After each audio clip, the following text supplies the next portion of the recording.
ایک دفعہ کا ذکر ہے کہ ایک جنگل کے پاس ایک بادشاہ رہتا تھا۔ اس کا بہت ہی خوبصورت سا محل تھا۔ وہ بہت رحم دل تھا۔ رانی اس کی 2 سال پہلے ہی مر چکی تھی۔ وہ اپنی رانی سے بہت محبت کرتا تھا، اس لیے اس نے کوئی دوسری شادی نہیں کی۔ اس کی کوئی اولاد نہیں تھی، اس لیے وہ اپنا دل شکار کی طرف لگا دیا کرتا تھا۔ معمول کے مطابق وہ کچھ سپاہیوں کے ساتھ شکار کو نکلا۔ بدقسمتی سے سپاہی اس سے بہت دور کہیں چلے گئے اور بادشاہ اکیلا رہ گیا۔ وہ شاید بھٹک چکا تھا۔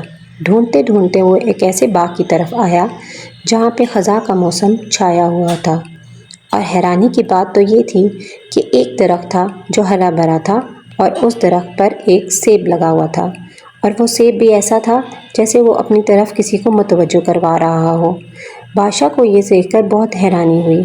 وہ اس سیب کی طرف گیا اور اسے توڑا، کیونکہ بادشاہ کو بہت بھوک لگی ہوئی تھی۔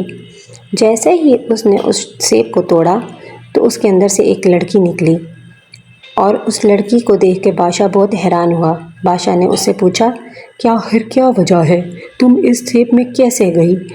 تو لڑکی نے اسے بتایا، یہ ایک جادوئی درخت ہے، مجھے اس سیب میں ایک جن نے قید کیا تھا۔ جو بھی اس درخت سے کچھ توڑتا ہے جن اسے قید کر لیتا ہے، اور مجھے بھی جن نے قید کر دیا تھا۔ بادشاہ کو اسے دیکھ کے بہت رحم آیا، اور اس نے سوچا کہ وہ اسے اپنی بیٹی بنا لے گا۔ بادشاہ اس لڑکی کو لے کے محل میں آ گیا اور سب محل والوں کو بتایا۔ محل والے بھی سب بہت خوش تھے، کیونکہ وہ لڑکی بہت خوبصورت تھی، اور بادشاہ نے اسے اپنی شہزادی بنا لیا۔ ایک دن بادشاہ اپنا دربار سجائے بیٹھا تھا۔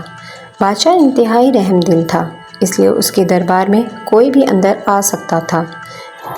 وہاں ایک غریب آدمی اپنے پرانے پھٹے ہوئے کپڑوں کے ساتھ اندر آ گیا اور کہنے لگا، بادشاہ سلامت، رحم کیجیے، میں جانتا ہوں آپ بہت رحم دل ہیں، آپ میری مدد کریں گے۔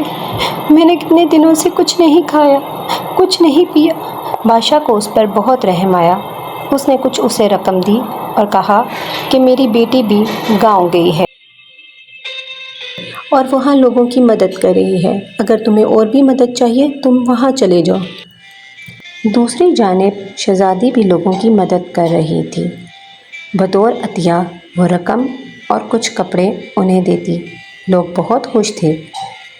اچانک سے اس کی نظر ایک ایسے انسان پر پڑی جو درخت کے پاس اکیلا کھڑا تھا، اور اس کے کپڑے بہت پرانے تھے۔ مدد کی نیت سے وہ اس کے پاس گئی۔ جو ہی وہ اس کے پاس گئی تو وہ اس کو عجیب سا لگا، اور اس آدمی نے اپنے کپڑوں سے ایک سوئی نکالی اور اس لڑکی کو چبو دی، اور وہ ایک جن کی شکل اختیار کر گیا، اور ہیپی پرنسس ایک سلیپنگ پرنسس بن گئی۔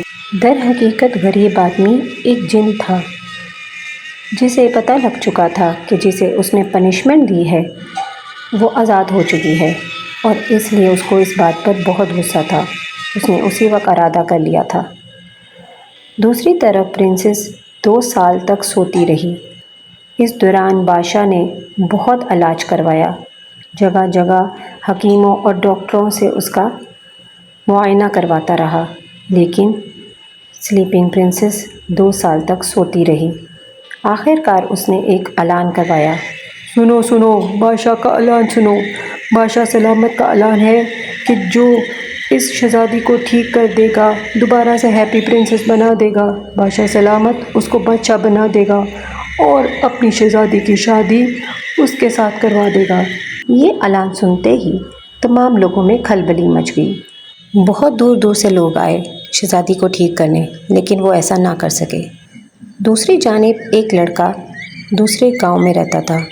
وہ انتہائی ایماندار اور محنتی تھا، اور وہ ہر وقت محنت کے ساتھ اپنا کام کرتا، اپنے غریب گھر والوں کی بھی مدد کرتا تھا۔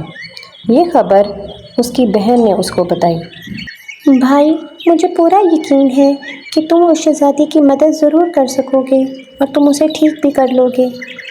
تمہیں ایسا کیوں لگتا ہے؟ جہاں پہ اتنے بڑے بڑے ڈاکٹر اس کا کچھ نہ کر سکے، وہاں پہ میں اسے کیسے ٹھیک کر سکتا ہوں؟ میں تو ایک معمولی سا لڑکا ہوں۔ نہیں بھائی، تم انتہائی ایماندار اور سچے انسان ہو۔ تمہارے پاس ایمان اور سچائی کی محبت اور طاقت ہے۔